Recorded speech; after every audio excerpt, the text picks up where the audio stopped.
A brief history of Germans in Kentucky. Eine kurze Historie der deutschen Menschen in Kentucky. German history in Kentucky is an interesting topic to me for many reasons. Small elements of German culture pervade our lives, our names, our music, and our architecture all across the United States, but have often been lost to time and integrated in with the general culture of Americana. German history in Kentucky is of particular importance to me, as my great-great-great-grandfather, George Lippert, was born in Bayern, or Bavaria, in 1844, which was an independent Germanic state at that time, and died in Ohio in 1918. George served in the Civil War on the side of the Union, fighting against slavery in a critical period of American history. His son, John Frederick Lippert, died in Woodford County, Kentucky in 1957, starting a lineage of Kentucky Germans I directly trace to and share a name with. In this video, I hope to briefly explore some of what I've learned in my research about this rich history. The chapters of this video will follow from the initial waves of immigration and settlement in the state to the German-Kentuckian participation in the Civil War, persecution and general loss of the German language and culture during the World Wars, to a brief look at the modern German culture and education found in Kentucky. I'll also take a look at the oft-forgotten sect of German Kentuckians, the Amish. Documentation of large waves of German immigration to the United States of America occurs from 1820 to 1870. According to Independence Hall Association's U.S. History, around a third of the 7.5 million U.S. immigrants in this time frame were of German origin, or around 2.5 million in total. Between 1845 and 1855, in the decades before the Civil War, over 1 million Germans were documented moving to the United States. These settlers came for a variety of reasons, but usually to seek new lives and escape an old world of political instability, economic destitution, religious persecution, and other uncertainty. These Germans spread across the country, many having the financial wherewithal to move to the Midwest and purchase farmland. One of the major sites of German settlement was Cincinnati, Ohio, directly on the border of Kentucky. According to the Swiss-American Historical Society Review, Volume 52, Number 3, Article 6, German-speaking social and benevolent societies in Louisville, the first German-born immigrant in Louisville, Kentucky, was Augustus David Ehrlich from Königsberg, Prussia. Ehrlich was a mastercraft cobbler and arrived in the city in 1817. By 1832, only 25 German-born head of households resided in Louisville. As German immigration to the United States increased in the following centuries, riverboat travel allowed many of these immigrants to settle into river cities such as Evansville, Indiana, Cincinnati, Ohio, and Louisville. In accord with these riverbound settlers, Louisville's German population swelled to 12,500 individuals, including their families, making up 1/3 of the population of the city. 208 of these were Schweizerdeutsch, or Swiss Germans. Long before the persecution found during the World Wars, German residents of the city found resentment from the anti-Catholic Know-Nothings American Party. In the 1855, the American Party government, with the support of the Louisville police, took the streets and denied immigrants voting rights, ransacked German businesses, and destroyed their homes. Their violence was focused specifically on the Catholic German and Irish immigrant populations of Louisville, and greatly discouraged further German settlement of the area until after the Civil War. Germans founded many other institutions at that time, such as the Mother of God Catholic Church, founded in 1841 in Covington, Kentucky, when 30 German Catholic families invited Reverend Ferdinand Keur to Covington to establish the parish.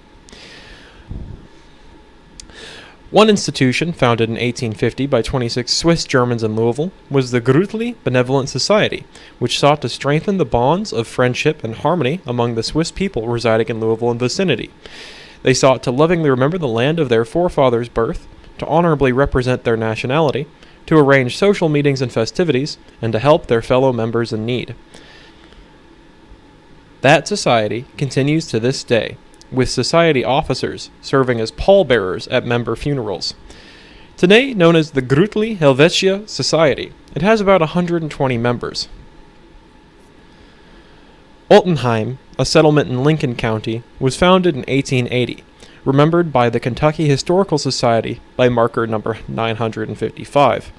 Altenheim was a small Lutheran settlement founded when hundreds of German immigrants sought their fortunes purchasing land and working there.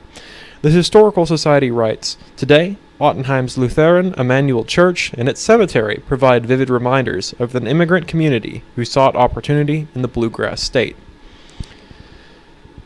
Germans in the Civil War by Joseph R. Reinhardt, author of A History of the 6th Kentucky Volunteer Infantry U.S., The Boys Who Feared No Noise, discusses in depth the involvement of German Americans and Kentuckians during the American Civil War. Germans predominantly lived in Union states and non-slave states when the Civil War began. Germans chose these states in particular to avoid economic competition with slaveholders due to better industrialization and economic opportunities, and out of a general cultural resentment of serfdom and slavery. 4 out of 5 American Germans at that time lived in free states, and the border states consisting of Delaware, Maryland, Kentucky, and Missouri contained about 15% of the country's Germans. Only 5% of American Germans lived in slave states. In 1860, Kentucky's German-born population numbered 26,000 and was primarily centered around development of manufacturing interests along the Ohio River border, principally in Louisville, Covington, and Newport. Approximately 50% of Kentucky's native Germans lived in Louisville. At the outbreak of the Civil War, Kentucky attempted to remain neutral, having economic and political ties to both slaveholding Confederacy and the Free Union. Many Kentuckians crossed the Ohio River to enroll in Union regiments during Kentucky's period of neutrality. Hundreds of Germans from Louisville enlisted with the Union at Camp Joe Holt in July 1861, and Germans from Kentucky also enrolled at Camp Clay in Ohio. Kentucky eventually ended its neutrality, and the state government was annexed and incorporated into Union war efforts. The Confederacy was ultimately ejected from the state and would not return. General Robert Anderson of the Union gave the command around October of 1861 to form the 1st German Kentucky Regiment. This regiment of Kentucky Germans was incorporated into the larger 6th Kentucky Volunteer Infantry Regiment. Of this regiment, 4 of 10 companies comprised Germans. Kentucky's German Americans served almost totally in the western theater of the war. The 6th Kentucky Infantry fought principally in Kentucky, Tennessee, and Georgia as part of the Army of the Ohio and its successor, Army of the Cumberland.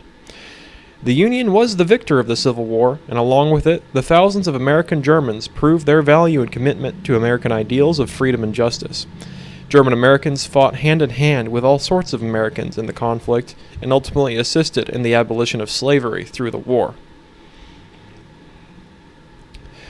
With the outbreak of World War I in 1914 and World War II in 1939, the German Empire, and later the Nazi German Reich, found itself the enemy of the United States of America in 2 separate wars. Despite long being disconnected from the government of this European Germany, American and Kentuckian Germans found themselves persecuted as perceived enemies of the state during these times. This greatly hampered the existence of the German language and culture in Kentucky.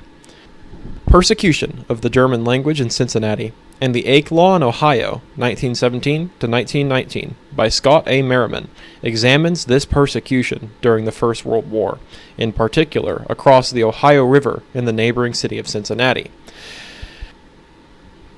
Though his writing is not necessarily indicative of the exact happenings in Kentucky, it is a close neighbor and surely a distinct parallel to what would have been happening in our own state at the time, of which there is more limited scholarly information available. Cincinnati, before World War I, was nationally known for its bilingual system of education.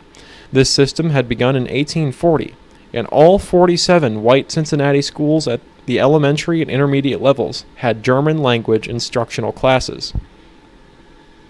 The first effect of the war on Cincinnati education occurred on April 4, 1917. Frieda Schmitze-Lemar, a German citizen, resigned from teaching German at Lincoln School. She stated that, "It is with a distinct feeling of regret that I sever my connections with the school system of Cincinnati, but I do not think it honorable either to continue teaching at such a time as this, or to take out naturalization papers in order to protect my position."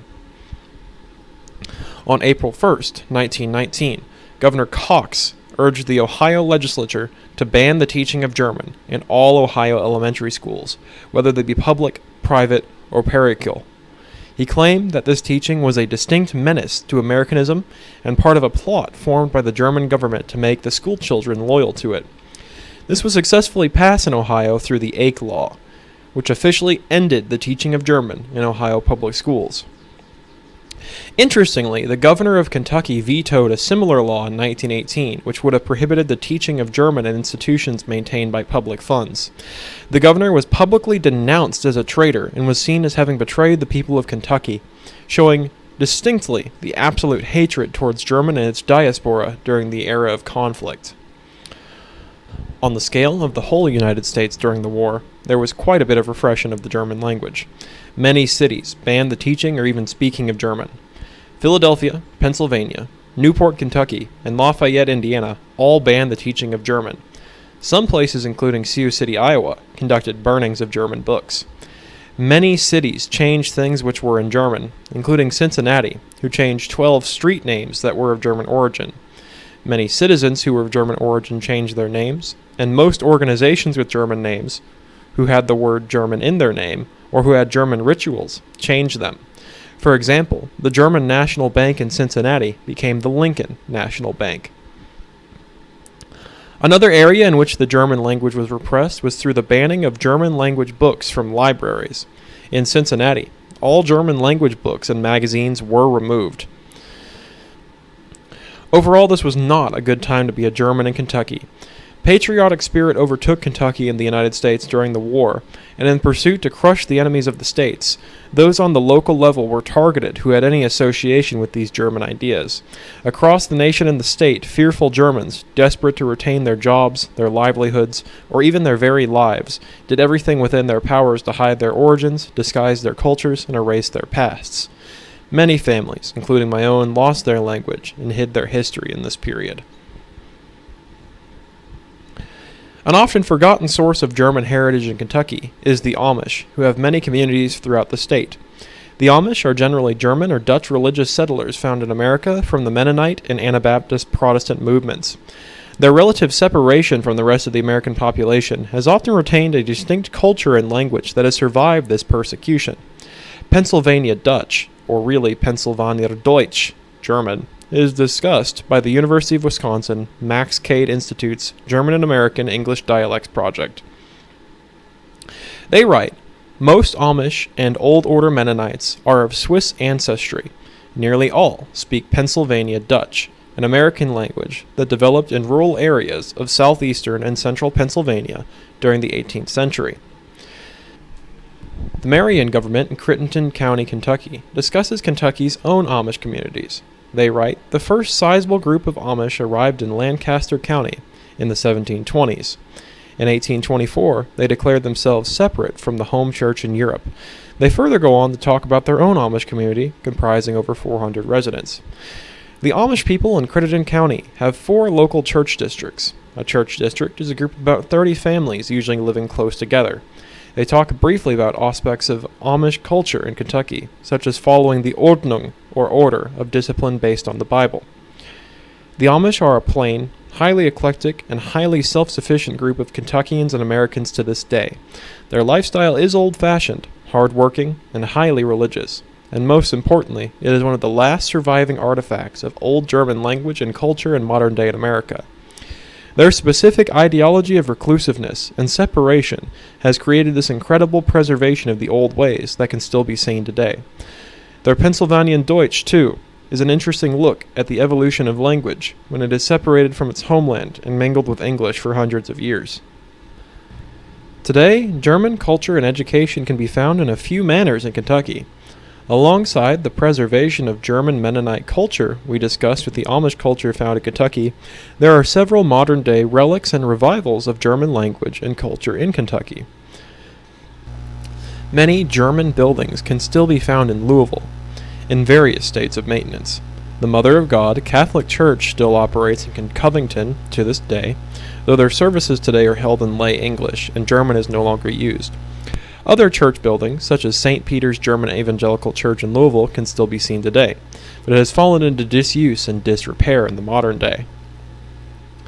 The German-American Hall of Fame features an article on the Mainstrasse village in Covington, Kentucky. With over half of Covington's population having German descent, the city began a revival movement in the 1970s. The city aims to preserve a Rhineland of America culture in its Mainstrasse village historical district. The district includes a German Glockenspiel from 1979 and German-themed restaurants such as Wertheim's Restaurant and Strasse Haus. The district celebrates holidays such as Maifest and Oktoberfest, flying German and American flags during the holidays. The largest German-American monument in the city is the famous John A. Roebling Bridge, built by German-American architect John Roebling, who was born in Mühlhausen, Prussia. Today, the arguable center of German-American culture and education is the University of Kentucky. Today, the arguable center of German-American culture and education in Kentucky is the University of Kentucky, who offer extensive coursework on German language, mythology, and culture. Their campus features the Max-Kade-House, which houses students of many nationalities and centers on the teaching and outreach of the German language programs through the University of Kentucky.